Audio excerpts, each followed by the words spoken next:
लालू और तेजस्वी कर रहे इफ्तार पार्टी, कहीं अखिलेश यादव उड़ा रहे इफ्तार दावत, यहां तक कि भाजपाई सीएम ने भी की इफ्तारी।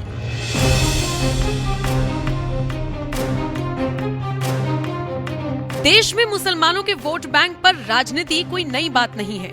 मुसलमानों के वोट बैंक के लिए ही लालू परिवार मुहर्रम पर ताजिया पूजता है, रमजान में इफ्तारी करता है। मुसलमानों के वोट बैंक के लिए ही सपाई अखिलेश यादव और कांग्रेसी सोनिया गांधी इफ्तारी दावत उड़ाते हैं।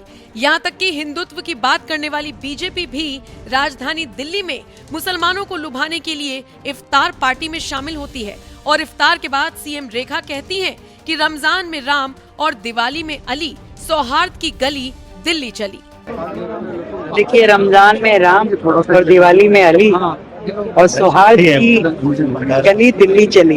बीजेपी हो या विपक्ष, दोनों ही तरफ ऐसे कई नेता हैं जिनके पास महाकुंभ में जाने के लिए भले ही वक्त नहीं था, लेकिन इफ्तार पार्टी में जाने का वक्त जरूर निकाल लिया गया, क्योंकि यहाँ सवाल मुस्लिम वोट बैंक का था। लेकिन बात जब भगवाधारी योगी आदित्यनाथ की आती है तो उन्हें इस बात की कोई फिक्र नहीं होती कि मुसलमान वोट दें या ना दें। उन्हें इफ्तार पार्टी में नहीं जाना है तो नहीं जाना है, ईद नहीं मनानी है तो नहीं मनानी है। और ये बात सीएम योगी ने साल 2018 में साफ कर दी थी, जब भरी विधानसभा में डंके की चोट पर योगी ने कहा था कि मैं हिंदू हूँ, इसीलिए मैं ईद नहीं मनाता हूँ और इस बात का मुझे गर्व है। मैं ईद नहीं मनाता हूँ, मैं हिंदू हूँ, मुझे गौरव की अनुभूति होती है अपनी परंपरा पर, अपनी संस्कृति पर। मैं ईद नहीं मनाता, लेकिन हाँ, शांतिपूर्ण ढंग से कोई ईद मनाएगा तो सरकार उसमें सहयोग करेगी, सुरक्षा देगी। ये क्या मतलब है अवसरवादी बन करके घर में बैठ करके आप जो है जनेऊ लगाएंगे और बाद में जब बाहर जाएंगे तो टोपी लगा करके फिर घुटने टेकने लग जाएंगे। ढोंग और पाखंड है, ये ढोंग और पाखंड भारतीय जनता पार्टी नहीं कर सकती है। हम लोग ये पाखंड नहीं कर सकते, जो अंदर है वही बाहर है। जिस वक्त सीएम योगी विधानसभा में ये बयान दे रहे थे, उस वक्त सपाई मुखिया अखिलेश यादव विधानसभा में नेता विपक्ष थे।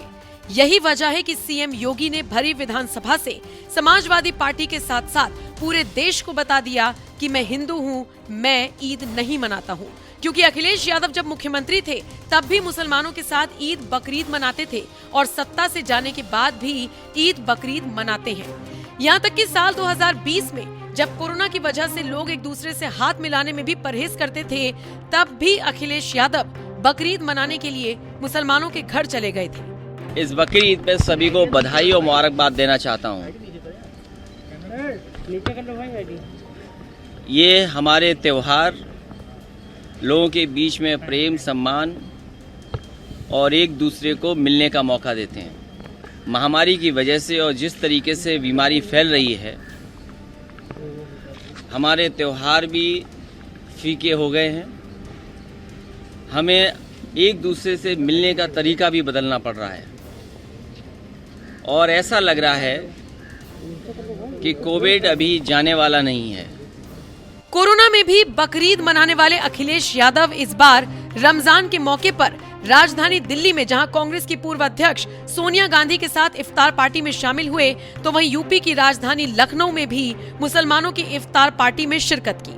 और ये कोई पहली बार नहीं है, पिछले कई सालों से अखिलेश यादव इफ्तार पार्टी से लेकर ईद बकरीद तक मनाते रहे हैं, क्योंकि ये बात वो भी जानते हैं कि यूपी में बड़ी संख्या में मुसलमान सपा को वोट करते हैं और अगर वो इफ्तार पार्टी या ईद बकरीद में नहीं जाते हैं तो उनका वोट बैंक नाराज हो जाएगा।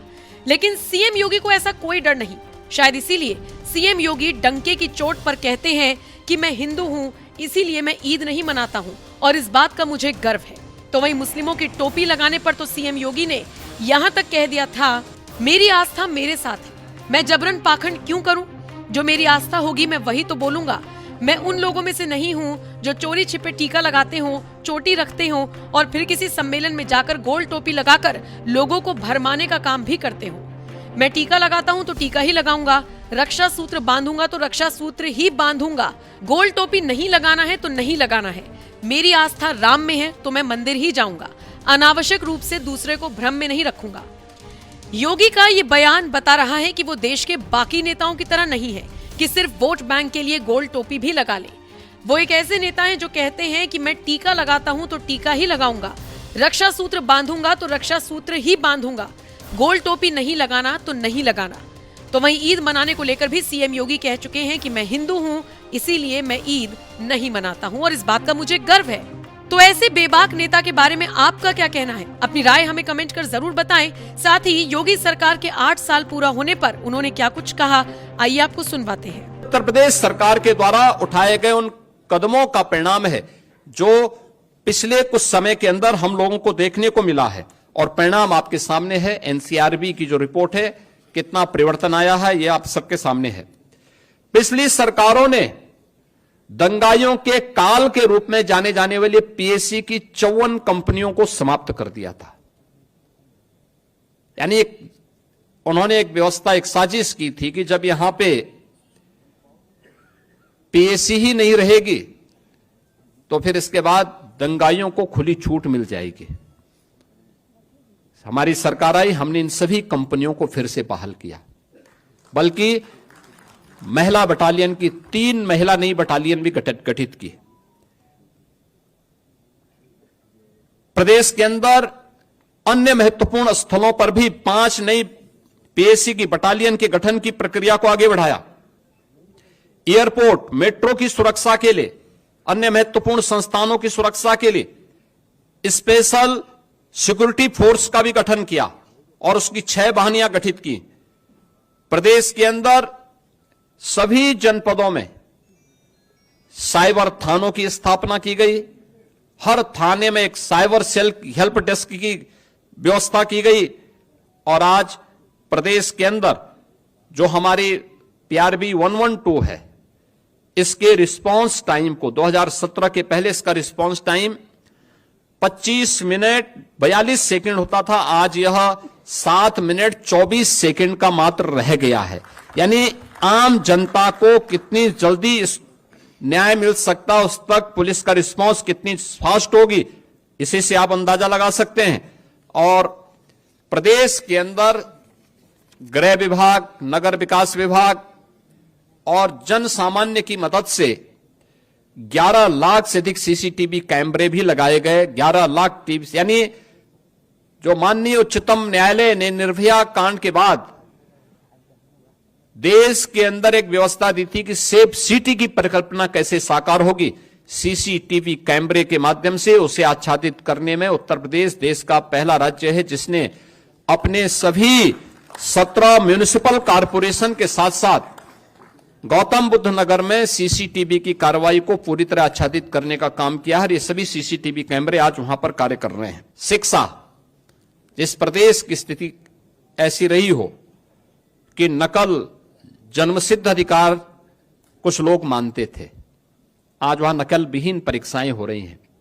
बेसिक शिक्षा परिषद के स्कूल जो बंदी के कगार पर थे, आज उनमें 50 लाख से अधिक बच्चों की बढ़ोतरी। उन सभी बच्चों को 1200 रुपए 2 यूनिफॉर्म के लिए, बैग के लिए, बुक्स के लिए, शूज और सॉक्स के लिए, स्वेटर के लिए सरकार डीबीटी के माध्यम से उपलब्ध करवाने का कार्य कर रही है। सभी विद्यालयों में बालक बालिकाओं के लिए टॉयलेट की व्यवस्था, पेयजल की व्यवस्था, डिजिटल लाइब्रेरी की व्यवस्था, अच्छी फ्लोरिंग की व्यवस्था, ये सभी कुछ से आच्छादित करने में सफलता प्राप्त हुई है।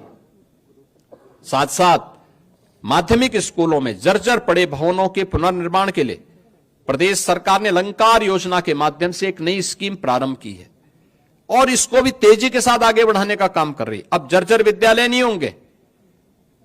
प्रदेश के अंदर हर एक कमिश्नरी में एक विश्वविद्यालय हो, राज्य विश्वविद्यालय हो। ऐसी 6 कमिश्नरी ऐसी थी जहां कोई राज्य विश्वविद्यालय नहीं था। उन विश्वविद्यालयों के निर्माण के कार्यक्रम को भी प्रदेश सरकार ने आगे बढ़ाया।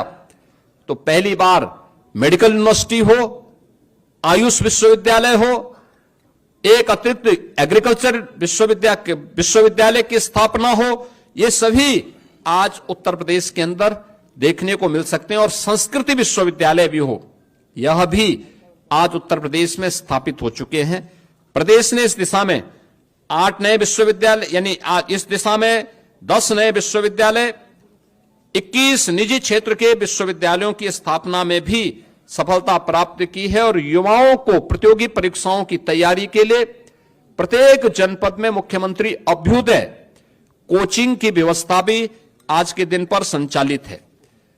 प्रदेश के अंदर अनुसूचित जाति जनजाति के सभी छात्रों को आज के दिन पर हम लोग स्कॉलरशिप उपलब्ध करा रहे हैं, 100% स्कॉलरशिप दे रहे हैं और ओबीसी के भी छात्रों को 2017 तक मात्र 1200 करोड़ रुपए की स्कॉलरशिप मिल पाती थी, आज वो बढ़कर के 2500 करोड़ रुपए सरकार ने किया है, जिससे हर उस बच्चे को जो उसकी पात्रता की श्रेणी में आता है उसको स्कॉलरशिप से जोड़ा जा सके। आज उसमें भी सरकार को सफलता प्राप्त हुई है।